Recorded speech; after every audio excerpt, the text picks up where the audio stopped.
Good evening. Welcome to VATV show. Today is January 15, 2014. VATV is the co-sponsor of this program. And you can see this on BNN Boston through Comcast Channel 9 and RCN Channel 15, or you can log on to www.bnntv.org. This program is a live show from 7 to 8 p.m. and it will be repeated on Sunday 5 p.m., Monday 1 p.m. and Tuesday 11 a.m. It's a live show, so you can always call anytime during the program at 617-708-3290. With me today, we have the pleasure and honor to invite the president and founder of World Unity, Inc. So please join us to understand about what World Unity, Inc. is all about. So Sara, please share with our audience about what is it about World Unity and who are you and why are you, leading the World Unity, Inc. Well, first of all, I want to thank you so much, Mary, for inviting me on your program to share this wonderful project with your community. We really appreciate it. World Unity, Inc. was founded back in 1993. And the mission of the organization is to eliminate all forms of prejudice, bias, and discrimination. As you know, there's many, many different ways, unfortunately, that us human beings discriminate each other, from race to gender to religion to sexual orientation, the physically and mentally challenged, age bias, class, economic. So it's unfortunate that us human beings have these biases and discrimination towards each other. So we have a very innovative way of addressing this on a daily basis and an enduring way. So our vision is to build a permanent landmark that will showcase a very powerful message that says, are you greater than the sun? That shines on everyone. Black, brown, yellow, red, and white, the sun does not discriminate. Which is a very well-known poem way back when that you started. Yes, back in 1985, that poem was popularized here in Boston. Yes. It was the centerpiece of a citywide multimedia public service campaign promoting racial and ethnic harmony throughout the city of Boston. So that poem was posted on billboards. It was produced into a PSA, aired on radio and TV, and it also was displayed in the MBTA. The campaign was so successful, Mary, that it was also duplicated the following year in New York City. Wonderful. In 1986. Wow, okay. So let's talk about how impressive it looks, because you already have the concept, the design, I suppose. Right. Back in 2011, we had a design competition with the Boston Architectural College.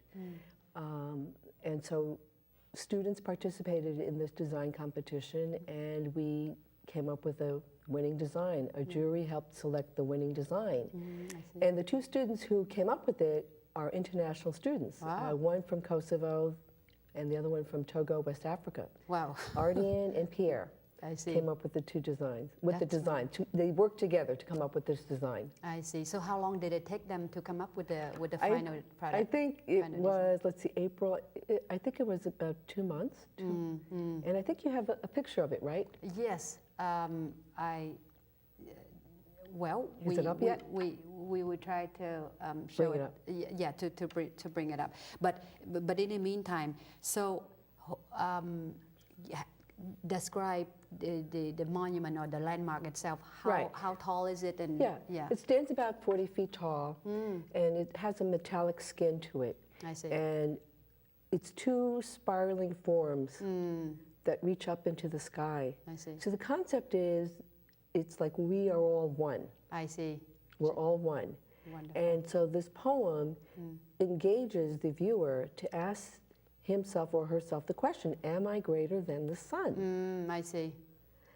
And obviously none of us are greater than the sun. Yes. And so it's the last line that is provocative. Well, the sun doesn't discriminate. So then it really forces us to think about, well, how am I treating anybody who's different than me? If the sun doesn't discriminate, what am I doing? Right, right, right. So how expensive is the project? I mean, how are you doing in terms of raising? So the estimate for this, it was professionally estimated, is about 2.6 million, and then the architectural cost, so rounded out to about 3 million. I see. So you It's have 40 found, feet tall. I see, I see. Yeah. But So you have found the location for it already. We were designated back in 2001 by the MBTA to be part of what's called Children's Wharf Park in the Seaport District. Wonderful. Yes, and Mayor Menino actually had written a wonderful letter recommending that our landmark serve as the icon I see. for the park. And of course, we've gotten letters from Governor Patrick, Congressman Lynch, and Senator Warren, and many of the, other governors and senators over the years, because we started this in 1993. So 2014, it's 20 years now. Right, 20 years. Yeah, I remember way back when you try to promote it, and it's been well publicized now. So obviously, you still continue to do fundraising activities in order to. And the other thing I really want to emphasize is this whole notion of discrimination. I think too often, the minute people hear the word discriminate, they immediately think of black and white. Right. And discrimination is more than just black and white. It's everyone, and it's Right. all. There is discrimination because of your race, because of your religion, because of your class, because you speak with an accent, because of your sexual orientation. The list goes on and on and on. You're rich or poor. Rich or poor, right? Right. And in the healthcare industry, it's costing the healthcare industry right now $82 billion in higher healthcare costs because of unequal treatment. Right, right. $82 billion. That's amazing. And there's still gender bias in fields of math, science, and technology. Age bias is on the rise. Right. New York City actually had to pass a law. This is why we have to have this landmark. New York City had to pass a law this year, or this past year in 2013, that you cannot discriminate against the unemployed. So long-term unemployed people were being discriminated. And then people wonder why people are still out of work. Where they're being told, don't apply if you've been out of work for 6 months or longer. Right. So New York City had to pass a law. You cannot discriminate against the unemployed. Yes. So with this landmark, the message, the Sun poem, that is, would be a reminder for people to not discriminate. And right, and not only a reminder, but over the years, we've had people tell us how it literally changed them. Reading this message actually changed them. I mean, one of the most profound stories that was shared with me that I think you would appreciate, at the time, a 4-foot by 8-foot graphic design of this poem was hanging in the YWCA in Boston. Their first imperative is the elimination of racism. So this young lady told me that when she walked into the lobby where this poster was hanging, she saw the poem and she told me she hated it. She actually hated it. What happened was, every time she walked in the lobby, this poem spoke to her. And what happened was, the poem opened up the wounds inside of her of being discriminated in Boston as an Asian American woman. And she said it wasn't until reading this over and over again, every time she entered the lobby, that she finally realized what this poem was saying to her. And she realized she had to learn how to forgive and let go. So she actually learned forgiveness just by reading this poem. That's pretty powerful. that is. How do you teach forgiveness? Right, right. And all of us have experiences some form of rejection or discrimination. And so forgiveness is an important quality that we all need to cultivate if we're going to truly embrace differences and overcome prejudice and bias. Yeah, so, because of discrimination, this is why you're trying to build this landmark. But give us an update. How far are you into the project to be able to get it up and we have to build? We have to raise all the money, and so by having a program like this, it's generating awareness, letting the greater community know about this. Right. And we actually have PSAs, public service announcements, that have been going out across the country because we welcome contributions not just from Massachusetts, but from across the country.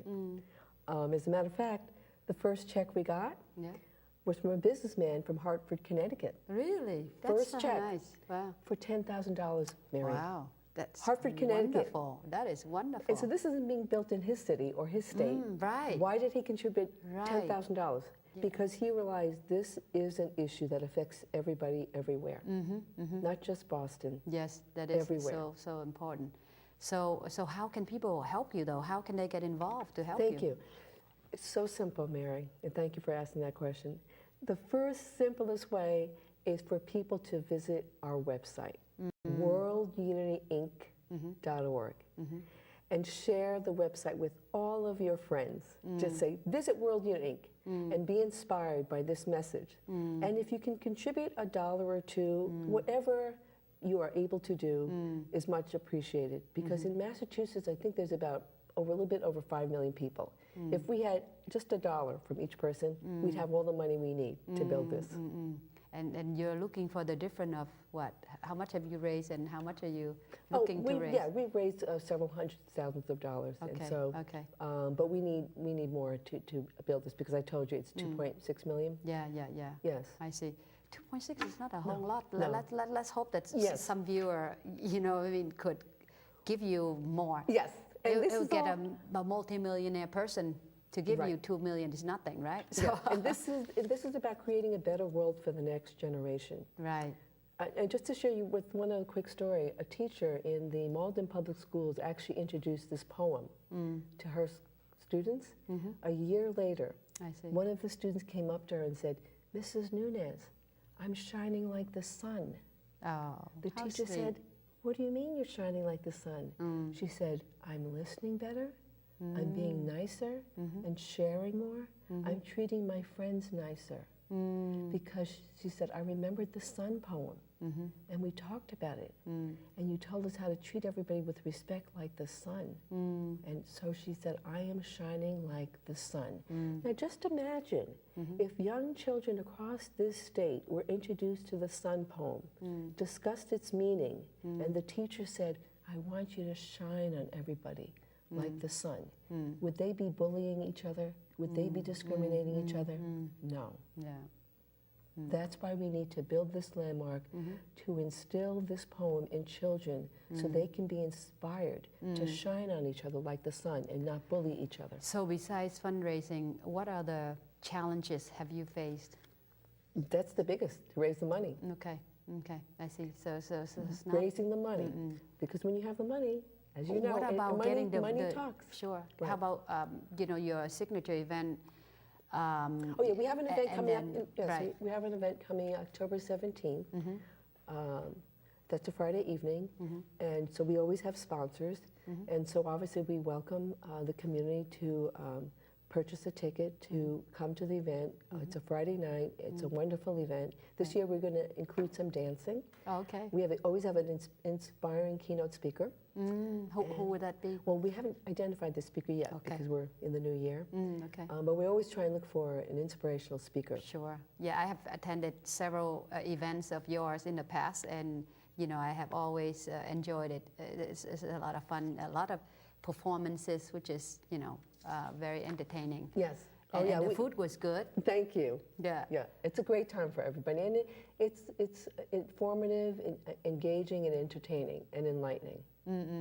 So the last time you had this, annual event, when was it? I kind of lost It track. was last October the 19th, I believe. Friday. Yeah. Okay, so every year is about the same time, pretty much. Between in October. October and November, So where will at the it be this time? Boston Marriott Hotel Oh, in Copley Square. that's wonderful. Yeah. Okay. Yeah. So how much is the ticket? $125. Oh, okay. I Yeah, see. yeah. Yeah. That should be easy. Yeah. But in any case, so the contribution that folks have made to you is primarily trying to. To build the World Unity Landmark. And how about reaching out to potential donors? I mean, that's eventually what you want, right? Right. Well, we send out proposals to potential donors and contributors. So we have, and then we also have what's called the donor recognition program, where you could have your name permanently on a wall. And so that there's different levels of contribution, and all of that information is on the website. who have been most supportive to you besides, the politician, the mayor, it's the been governor, and so forth? Businesses, colleges, and universities across the Commonwealth. We have been so blessed. Babson College, UMass, Wheelock College, Suffolk University, Harvard, MIT. All these, Wheelock has been with us, Tufts University. All of these schools have been supportive and contributed. And many of the companies, BNY Mellon, Eastern Bank, Wonderful. Macy's, I see. Mount Washington, EMC, Staples, it's across the board. From the private sector to nonprofit to even small organizations like Home for Little Wanderers gave us a small check. The YMCA, individuals. So from individuals to nonprofit to corporate America. Contributions from all sectors of the community. Roxbury Community College. Yeah, so in most of the projects that I know, especially as big as yours, is always about raising funds and building resources. Reaching out to the right potential donor that is. So what other no other difficulty? It's just that, right? Yeah, I mean, to me, it's always ultimately it's just always about raising funds. When you have the funds, then it's just much easier to move forward. You have to raise, no matter what, you have to raise the funds, right? So I know the message you're trying to promote, but why should people give? Could you repeat that information again so the viewer could understand why is it? Are there any other projects that are similar? Right. Well, I want to answer that question with a quote that says, the soul needs actual beauty more than bread. Because I think in these challenging times, people think, well, we need to feed the hungry, which is true. But let me repeat that quote again. It was by a famous author whose name escapes me right now. The soul needs actual beauty more than bread. So there's our physical body, and then there's our inner being. Yes. So yes, we need food to feed our body, but then there's the inner soul that makes us who we are. And when that's not fed, then you have another problem. And that's where you have people who sometimes get depressed, sometimes get addicted to drugs, because their soul is wounded. And so what's the point of feeding the body and then discriminate the person? So to me, discrimination is, Mother Teresa even said this. She said, I've come to realize over the years that being unwanted is the worst disease that any human being can experience. That's from Mother Teresa, not me. The worst disease that any human being can experience. So the question is this: anybody, think about your own life and the times when you have felt rejected for whatever reason. Is that something that you think anybody should endure? Whether it's rejected because of your skin color, because you weren't smart enough, because you didn't have enough money, because of your religion, because of your sexual orientation. We've all experienced some form of it. Right. And so do you think that our country should have a climate that includes everybody or excludes people? So since we only have a minute or two left, how can people contact you and what kind of help are you looking for? Right. So I think people should go to worldunitinc.org, go to the website, and we welcome volunteers. We actually meet once a month. And at the minimum, as I said, to just share the website with all of your friends. Put us on your Facebook. It's so simple. Right. Share the vision and share the message. And hopefully people will be inspired to make a small contribution. Okay, great. Thank you so much, and good luck to the project. I'm sure soon we'll see the landmark up, and I'll be the first one to come. Thank you, Mary. You're welcome. So if you have any question for tonight's show and our guests, you can always contact us at VATV. Email is vatv@vda.org, or call at 617-822-3717 or www.vda.org. Have a good evening, and thank you for watching our show tonight, and we look forward to seeing you at next week's show on Wednesday. Have a good night.